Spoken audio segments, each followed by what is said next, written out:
Hey everyone, it's Siren and I'm here with this week's video recorded on an iPhone because I need an autofocus instead of a manual one, and that's because I'm showing you guys my art materials and workspace. I wanted to make this video for quite some time, but I never got around to do it, and people actually suggested that I should do one because I get the same questions over and over and over again. I'm getting a little bit tired of them, especially when I actually explain what I use in the description of my post.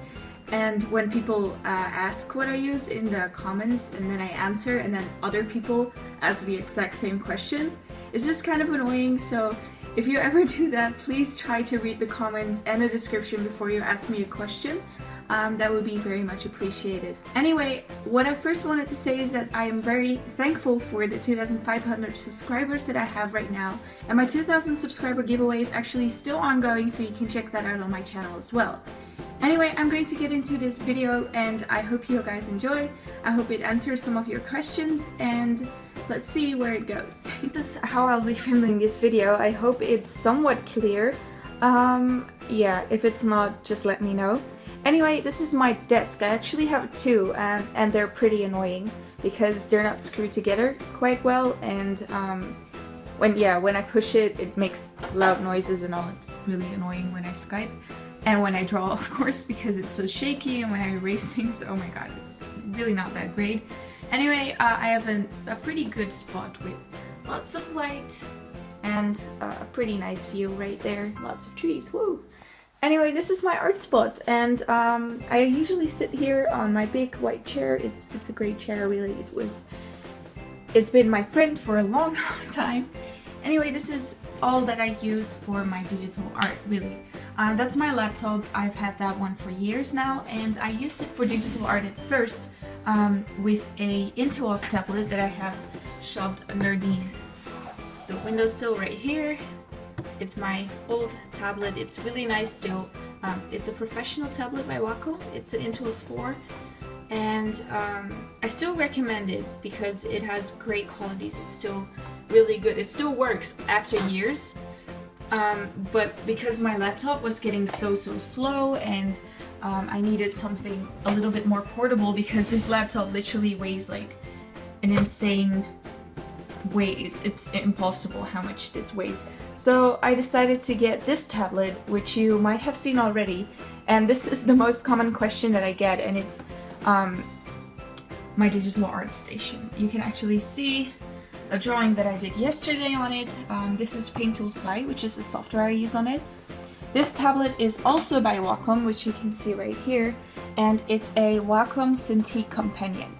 And it's actually an on-screen tablet which you can draw on by using this pen. And Wacom actually had these tablets around for a while, the Cintiq tablets, like screen tablets. But at first you needed to hook it up to a computer. And this one is a computer on its own, so you don't have to bring anything with it. You can just pick it up and take it with you. And it's a really good tablet, really good quality, but the software, the technical aspects are pretty much the same as the newer version of that one right there. So I wouldn't get it if you are already if you already possess a really good computer, because then it's just useless to buy a new computer that is a little bit overpriced. You could get the Cintiq 13 HD if you really want to draw on the screen, but personally I think that non-screen tablets are great as well. So don't rule out that option just because you think it's unnatural to draw that way, because I used to draw on paper and I actually got non-screen USB tablets, and it took some time to get used to, but not too long, and I created really good paintings with it. My girlfriend actually still uses one of those, and the great artist Loish, which you might be familiar with, also use one of these. So they're really good, but this one is also really good, especially if you want something more portable, if you have a little bit of a bigger budget, because they're kind of expensive. But just go to the Wacom website if you are interested in what this tablet can do, because a lot of people keep asking me what exactly is possible with this tablet, what the technical aspects of it are, and I'm just sitting here like, wait, I just told you the name of the tablet. You can look it up on a website. All the information is there, so if you're interested in that, just check it out.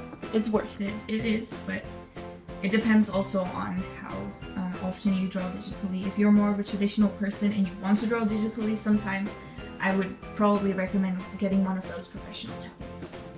Anyway, that's the computer that I use. That's one of the computers that I use. And that's my camera. It's actually a Canon EOS 1100D, I guess. It's a really good DSLR camera, and it wasn't too expensive actually, so it's really good for recording videos, for photographing art.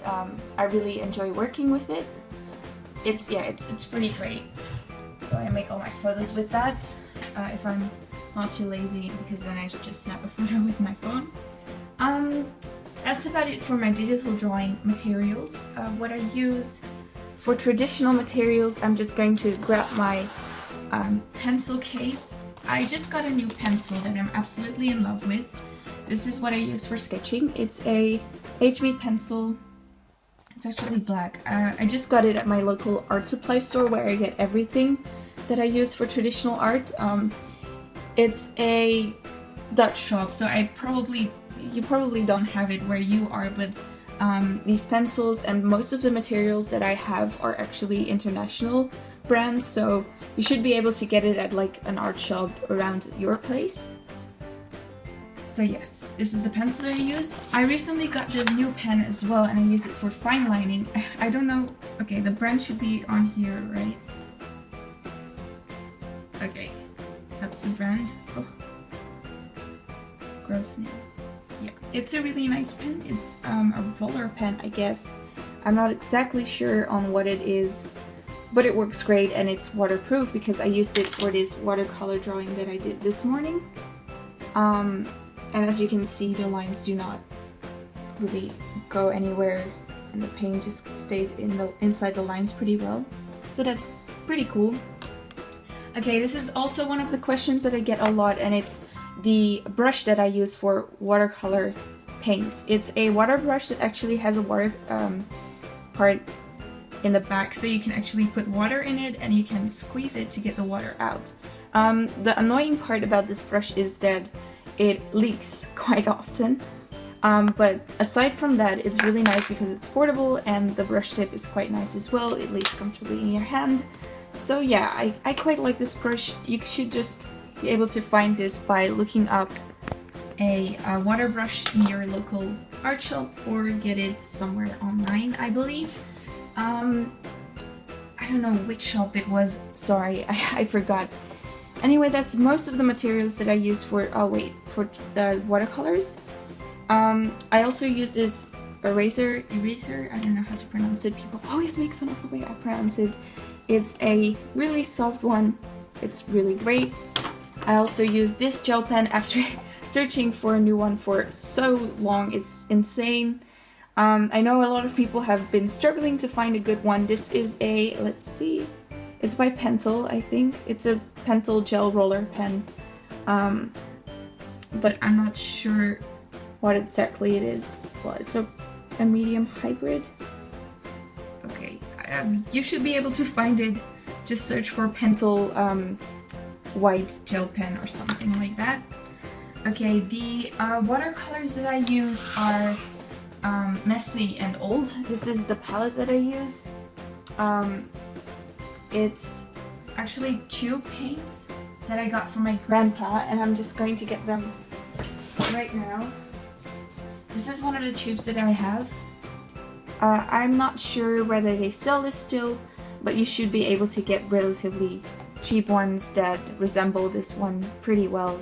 These are just really basic, so they're really good. I still like them because, you know, the colors turn out quite nice, as you can see. I'm not very experienced with them, so I'm not going to go into that very much. I just use cheap ones.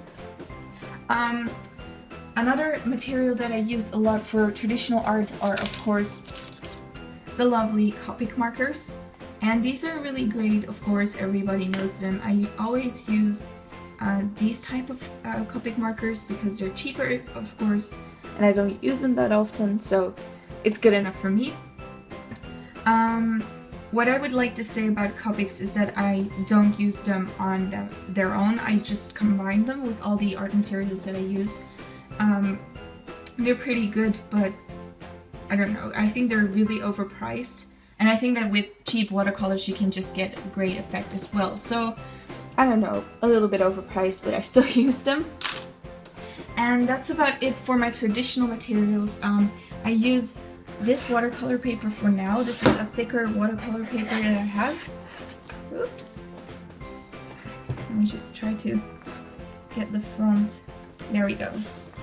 As you can see, oh wait, I don't know if you guys know that brand wherever you are, but it's great paper. It is really great for watercolors because it's so thick and well, the format is nice as well, so that's cool.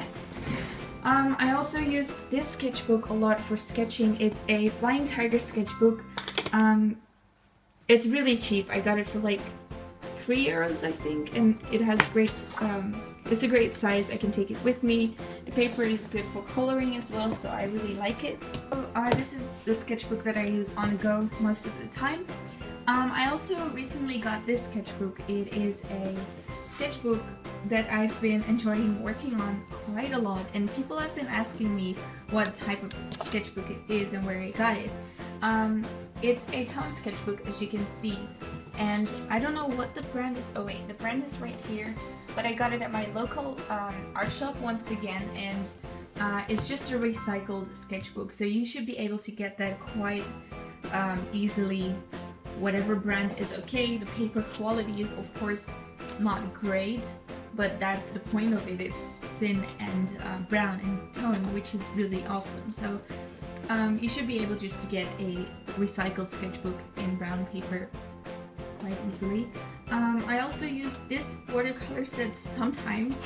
You can see that I haven't been using it that much. It is a €3 watercolor set that I got at Flying Tiger as well, and it's pretty good if you are on a low budget. It is not as great as those colors because they're more different, you know, they're a little more, the hues are a little bit more great, but this one is pretty good. You can blend with basically these 3 colors only.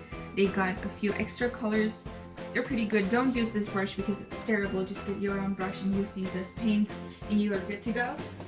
So I hope this video was kind of useful to you guys. I hope it answered all the questions that you might have had about my art. Please join the giveaway that's still ongoing. Please watch my other videos if you haven't yet. Also like and subscribe if you want. You don't have to, because you really just need to do that if you want to.